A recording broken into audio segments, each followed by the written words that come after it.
Welcome to Old Stuff Show. Today we are looking at vintage newspapers.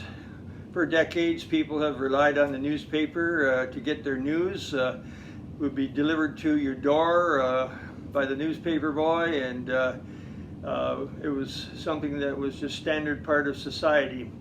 Now we hear the word extinction being used a great deal in society today, but I'm wondering if the newspaper is going to be a part of that someday. It seems like it's not as important as it used to be.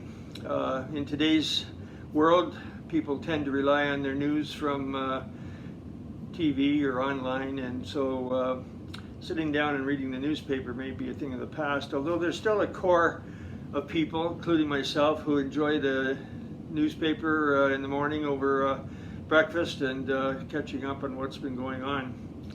So it's a relaxing thing, and I particularly enjoy that for sure. In the old days, they used to have evening newspapers, yes, but they also had the morning newspapers. So, for example, in my town here, we would have the Evening Advertiser, for example, and then as well, the same paper, part of it missing, the morning newspaper. So those were the days when the newspaper was front and center as far as people relying on getting their the latest news. And even before that, I know in front of the newspaper office, they had a big bulletin board, and whenever anything broke in big news, that would be put on there. So people often came down to have a look at things that were really big news happenings, and they could get the latest right from the bulletin board at that particular time. Newspapers really are best remembered as part of the headlines. It's the headlines that make the newspaper, and so that's what collectors look for. They look for those special newspapers that have the major headlines. And it raises the question of what is news. One time I heard the definition when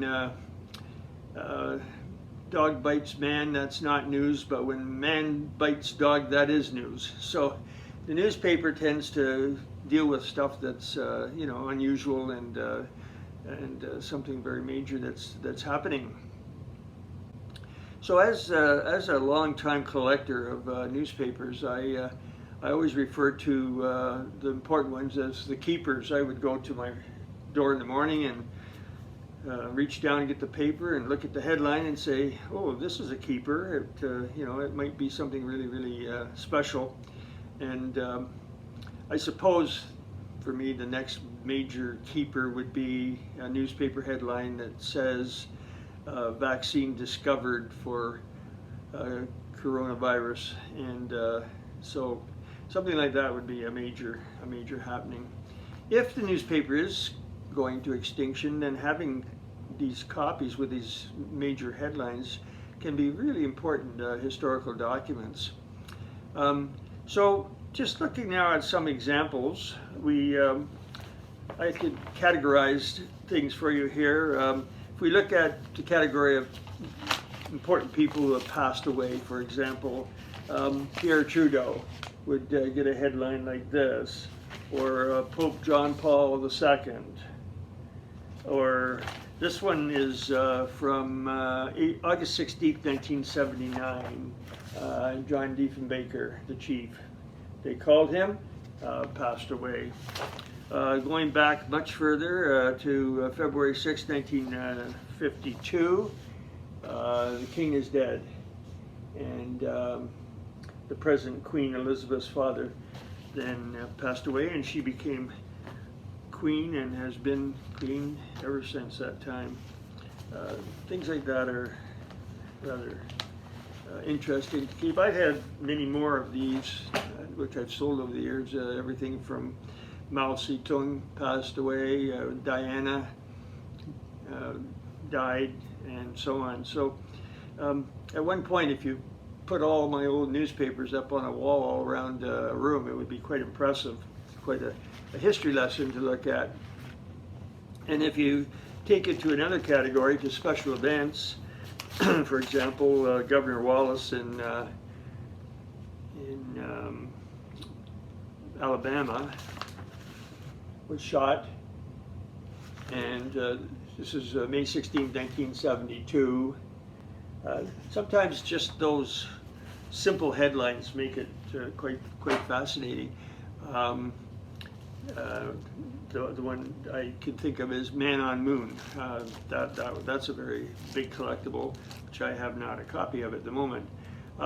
In January 24th, 1973, major headline: ceasefire, and that was the Vietnam War was about to end.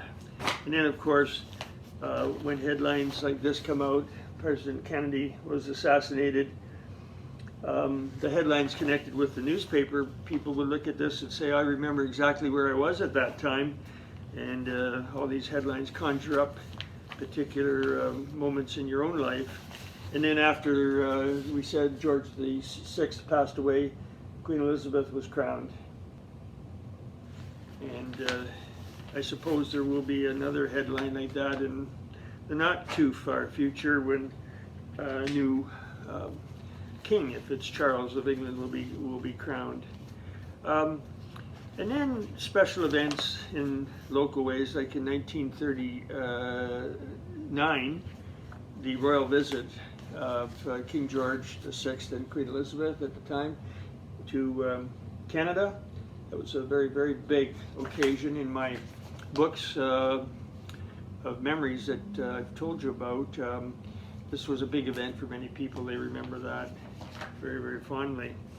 And then with things we take for granted, like electricity, in 1939, this was a kind of a unique thing. It was Electric Demonstration Week, so people were beginning to learn about the various uses of the of electricity in those days. And in local cities would celebrate special events like Sarnia, Ontario, their centennial. There would be special editions come out with that type of thing, and that would be a special event. And then, of course, after the assassination of Kennedy, when Oswald was shot, that was a pretty big thing, and that was actually live on television at the time as well. And the Vietnam War was the first war covered on a daily basis by television, so the newspaper was beginning to take a little bit of a secondary role to the TV people. Now in politics, lots of interesting things to always look at there. You know, I mean, you could save any major happening in politics, whether it's the election of somebody or the defeat of somebody. That is a significant thing. In Canada, the referendum in 1980, this is May 21st, 1980, where the referendum was soundly defeated, and I shouldn't say soundly defeated, it was rejected by 59.5% vote. So that was a pretty significant thing in the history of Canada. And famous words of Richard Nixon, headline, he makes it perfectly clear. That's November 8th, 1972. And so the landslide victory, which would with Watergate end. And then internationally, you find that people like Charles de Gaulle lost and resigned, and Margaret Thatcher resigned.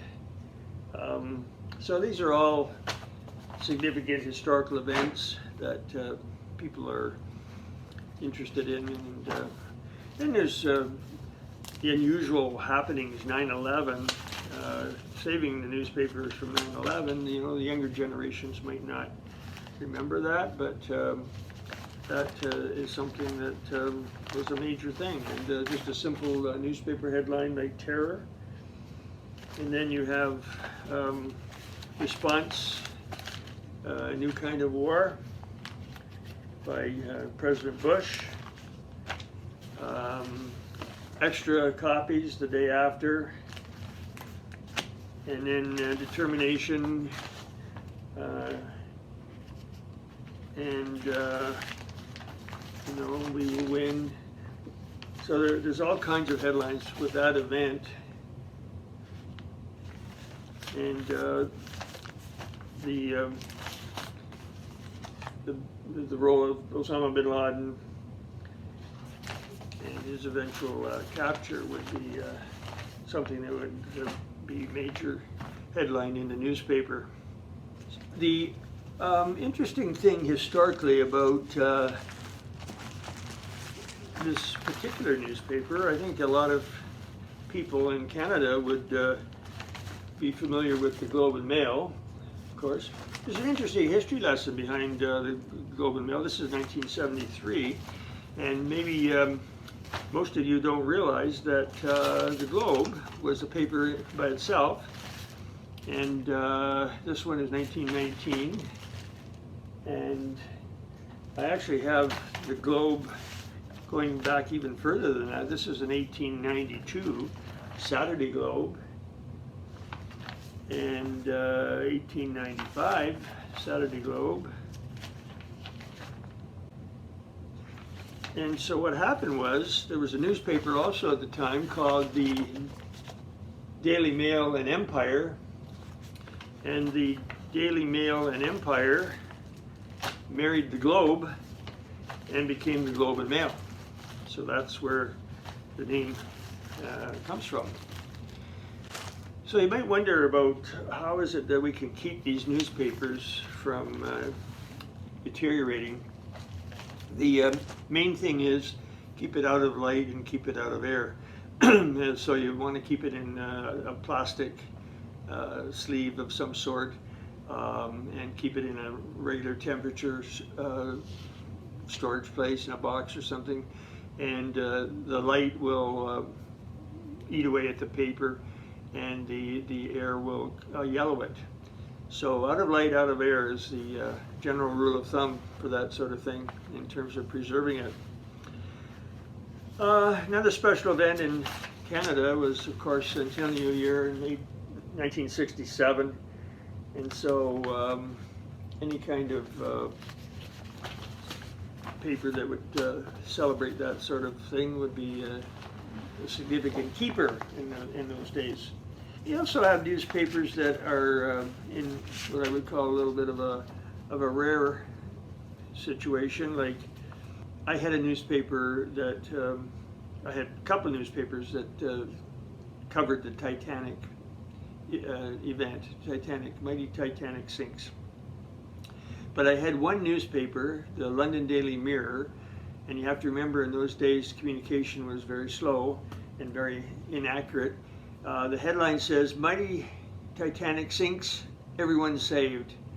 And I don't usually regret selling a lot of things, but I think I had wished now that I had kept that paper. That's really unusual. And but I did sell it, and they run for a couple $100 now in under with a normal kind of paper. That paper that I think got $500. That's how significant it was. So rarity of papers, there's all kinds of categories of rarity of papers, like small town papers. This one here is from 1931, small little town called Hensel, the Hensel Advertiser. Same time, 1931, you've got Exeter Times, Advocate. These are just small little local newspapers that have somehow or other managed to survive. You have also newspapers like the Evangelical Churchman.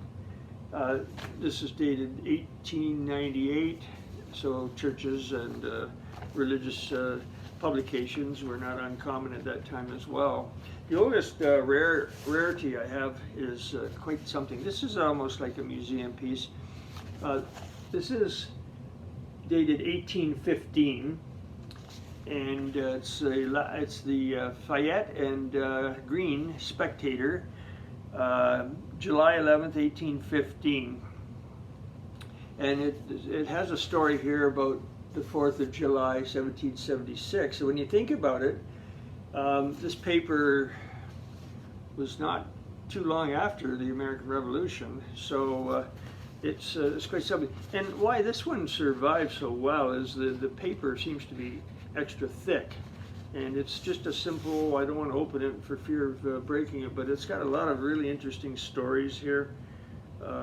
Here's one about a stray horse. We found trespassing on the premises a stray horse, and so they're advertising it. But this as a newspaper to a serious collector, to a museum, certainly has rarity and would have value. I'm not sure how much value it would have, but it's something that I will advertise probably on eBay just to get the word out there. So those are kind of interesting rarities, and it's always fun to be able to have them, even in a more current kind of situation, especially in sports. Lots of really neat interesting sports events. Obviously, the Olympics would be the one thing, and in my local town, the junior hockey team winning their big championship, or the NBA Toronto Raptors. That's a keeper that I thought was worth hanging on to. Also at the Canada Cup victory with Wayne Gretzky, and then speaking of Wayne Gretzky, then his big trade from Edmonton, and his emotional goodbye on August the 10th, 1988. And then there's sometimes the local newspapers do a special edition. This one's a Sarnia football edition. So sports events and sports activities. If the pandemic impacts sports, there will be headlines at some point where sports are starting up again, and 25 years from now, people maybe won't even totally understand what has gone on here, but a newspaper will certainly put it into perspective. Now, just some odd facts that I can give you about newspapers. Announcements were kind of interesting because in small town papers, but not necessarily in small town papers, there were announcements like so-and-so, Mrs. Smith and Mr. Smith are away in Florida for 3 weeks in August, or in December, I guess it'd be. In today's society, that would be an open invitation for a break-in. So a lot more trust in those days, obviously. And strange stories like this one here, I discovered. It's in my book, which I've told you about in another program. This is 1936, where the school system is blamed for lack of maids. And they were basically saying that the schools weren't training girls to do their domestic duties. They were teaching them Latin and French and things that they couldn't use to work in the home. The maids, therefore, the availability of maids was suffering somewhat. And in the paper too, in the old papers, you go through it and you just notice things, and there seem to be all kinds of pills for everything. Here's a pill, Beecham's pills, that'll make you look younger.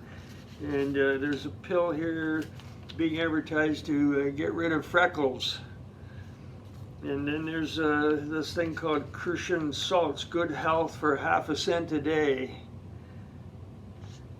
Or if you want relief from colds and so on, it's Robert's syrup, an extract of cod liver and tar.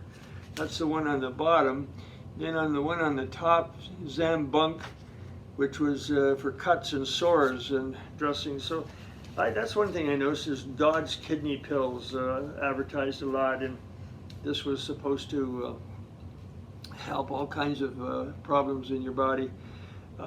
So medical availability in those days was a little less available, and so pills seemed to take its place. And I remember talking to a lady in one of my interviews, and she told me that she would take Lydia E. Pinkham's compound whenever she had cold or anything, and she felt just great after taking it.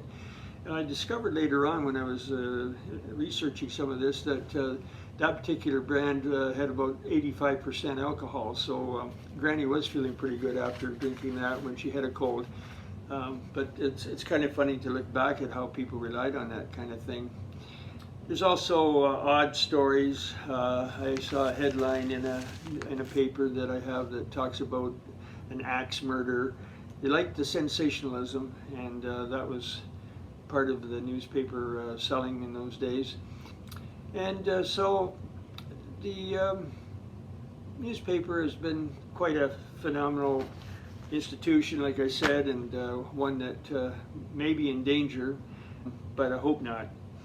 Along with the actual newspaper, there are other kinds of collectibles, like the supplements to the newspaper. This is a Star Weekly that came with the Toronto Star, or came with newspapers across the country often.